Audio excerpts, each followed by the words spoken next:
Hi, my name is Taylor with John Stevenson Plumbing, Heating and Air, and this is Charlie's How-To for Homeowners.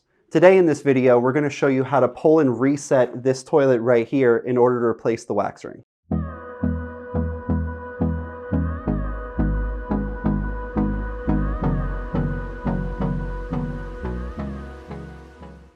So first things first, most people will need to perform a pull and reset if they are noticing leaking water at the base of their toilet. But before you go into performing the actual pull and reset and determining if it's your wax ring, it could also be a mainline stoppage. Now, to determine if you have a mainline stoppage, what you're going to need to do first is go to each individual fixture in your house and run some water. If you notice that the leak at your toilet is not getting worse, then you're good, you do not have a mainline stoppage. If you notice that the water is getting worse, we recommend at that point to have a licensed plumber come into your house and then to check to see if you do have that mainline stoppage. So we are going to go into the 5 spots where your toilet could be leaking before you determine if it needs to be pulled and reset and the wax ring needs to be replaced. So right here, you can see that we have a 2-piece Kohler toilet. At the top, we have our tank, and at the bottom, we have our bowl or the base of the toilet. At the bottom right here, you'll see there's one screw here, there's one screw on the other side, and you'll see that there's a screw in the back. In between those bolts, there are black rubber gaskets, and from the high chlorine in water from the local municipality, it has a tendency to actually dry out these components. So you have these 3 bolts, and you actually have a gasket that is also made of rubber that creates the seal between the bowl and the actual tank. So we need to make sure that we are checking that and making sure that our leak is not coming from our toilet. Now, the 4th spot is the actual fill valve itself where the supply line enters the toilet. We also need to be checking for that as well, and we will show you later on in the video also where that is located. So once you have confirmed that all of those are not leaking and that you do not have a whole house mainline stoppage, we are going to go ahead and pull and reset the toilet and replace that wax ring. So the common misconception is when you're performing a repair like this is that you need a bunch of tools in order to do it. I'm going to show you the quick couple tools that are mostly in your garage that you'll be able to use to perform this repair.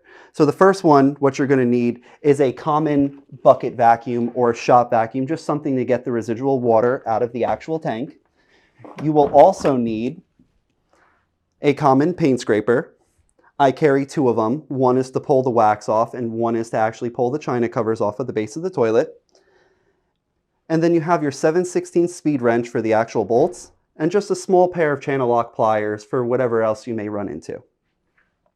And then lastly, you will need your wax ring. We at John Stevenson prefer an extra thick reinforced wax ring with a horn and new bolts just in case your bolts on your toilet are deteriorated. So now at this point, we are going to go through the step-by-step process on how to actually replace the wax ring. So if we look right here for demonstrational purposes, we're going to be practicing on this emergency shutoff valve right here. But just know the emergency shutoff valve is on the other side of the toilet that we are going to be working on.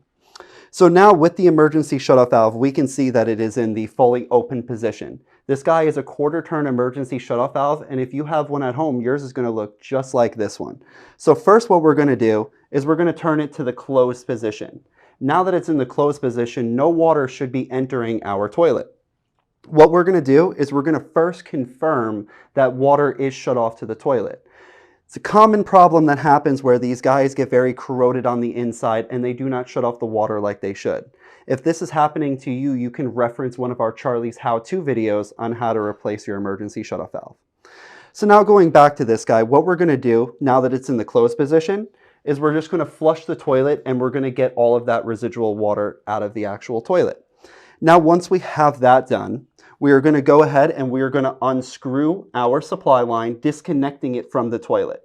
But if you remember, that's why we carry our pair of channel locks, just in case it's a little bit tight, but it should be hand tight where you should be able to pull it off pretty simply.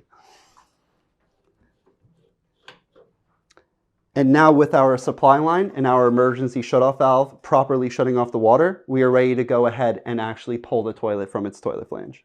So the next step of the process, since we have our water shut off at our emergency shutoff valve, we're going to go ahead and we are going to flush our toilet and get most of that water out of the toilet tank. But since we are going to be pulling that toilet up, there is going to be excess weight and excess leakage from the water that is left over in the bowl and the tank. So that is why we recommend our shop vacuum and vacuuming out all of the residual water out of the tank. So what we're going to do, open up our lid, turn on our vacuum, and we are going to vacuum out all of the water.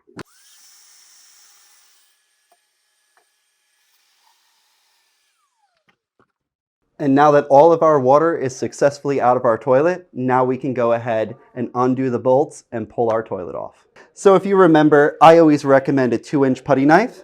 And I recommend using this, making sure we do not scratch the base of the toilet. And I use this guy just specifically to pop off these white china caps. You're going to find them on both sides of the toilet since there are 2 bolts that hold the toilet to the flange. Next, you use your 7/16 inch speed wrench.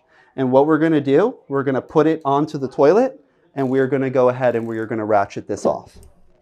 Make sure we keep our hardware to put back and just make sure that we take off the bolts on the other side as well. And now we are ready to pull the toilet off of its flange. We at John Stevenson recommend some black nitrile gloves, but any latex gloves will do you good. And just like in your bathroom, you're going to repeat this same exact process. Now that we have 1 bolt undone on this side and 1 bolt undone on the other side, ensuring our supply line was disconnected as part of the first step, you're just going to shimmy the toilet a little bit just to loosen it up off of its base. And now we can see our toilet is coming up.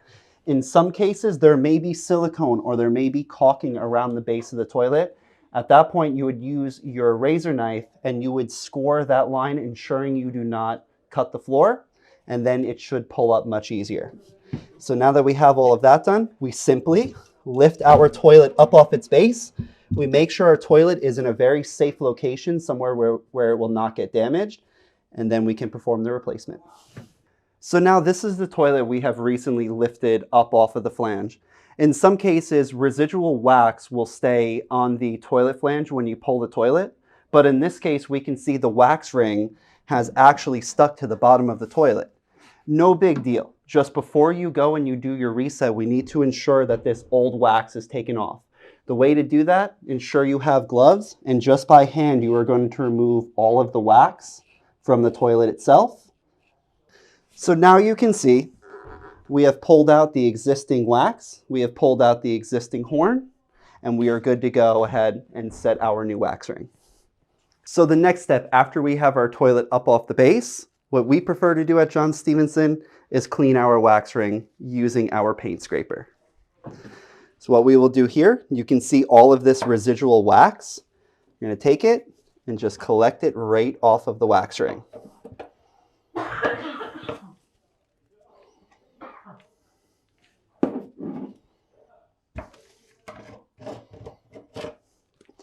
And now that our wax ring is fully cleaned off, we are good to go ahead and set our new wax ring. And before you go ahead and replace your wax ring, we will need to inspect your toilet flange to make sure that it is serviceable and good to go ahead and reconnect another toilet on. Here are some examples of a toilet flange that is in need of replacement. If yours does look like any of these toilet flanges, we highly recommend calling a service professional and having them evaluate it for you. So next we are going to use our new wax ring to set our toilet down. For whatever reason, if your bolts are no good, you can use your same wrench, your 7/16 wrench, and you can actually take these bolts off just like that and use the new ones provided in your packaging. What we will do, we will take our new wax ring out of the package, setting our brass bolts to the side.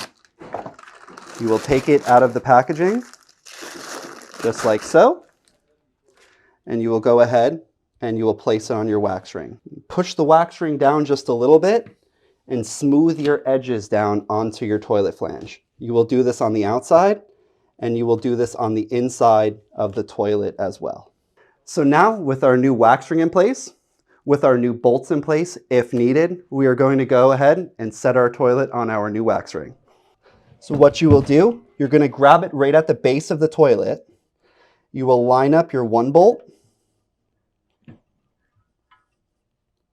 making sure the other one is going too. You will slowly bring it down onto the new wax ring, and you can also sit on it for that extra pressure and just rock it right into position until you feel it flush with the finished floor. So if you notice that your toilet is just a little bit crooked, what we recommend here at John Stevenson Plumbing is you can take a little tiny tape measure just like this, and you put it on one corner of the toilet. And right here, we're looking at about 3/8 of an inch away from the finished wall. What you would do is put it on the other side, just confirming you are still at the 3/8, just like this side. And at that point, you know that your toilet is square and you are good to go. So we have our bolts and we have our china caps for the toilet.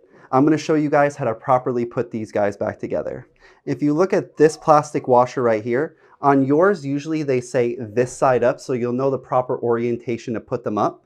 But if yours does not say that, you will know that right here, there is a little groove. This end goes down and your flat curved surface goes towards the top. So we put that piece on first. We put our metal washer supplied with our new wax ring. And then you have your bolt, and you'll put your bolt down on there. And now you want to make sure, just like when you're doing a car tire, you want to make sure that you have equal pressure on both sides. So what we recommend is doing one side about 3 or 4 turns, going to the other side, doing the same 3 or 4 turns, and then vice versa until your toilet is properly set and does not wobble anymore. So now we will go ahead and we will tighten our toilet together. At this point, we would go to the other side and then we would tighten the other side as well. And then what you would do, once the bolts are tight, you would go ahead, put your china cap back on. We recommend here at John Stevenson Plumbing is anytime that we disconnect a supply line, we recommend replacement of the supply line just as a precautionary measure to fight against future leakage. So now your last step is reconnecting your supply line and testing for leaks. Thank you so much for watching Charlie's How-To for Homeowners, and please don't forget to like and subscribe. If you have any tips, tricks, or comments that you want to add, don't forget to comment them down in the comment section, and we will get back to you as soon as possible. Thank you.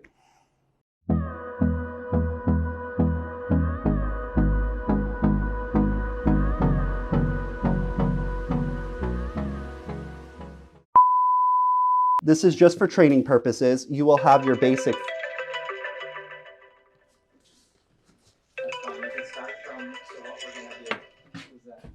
I'll call you back.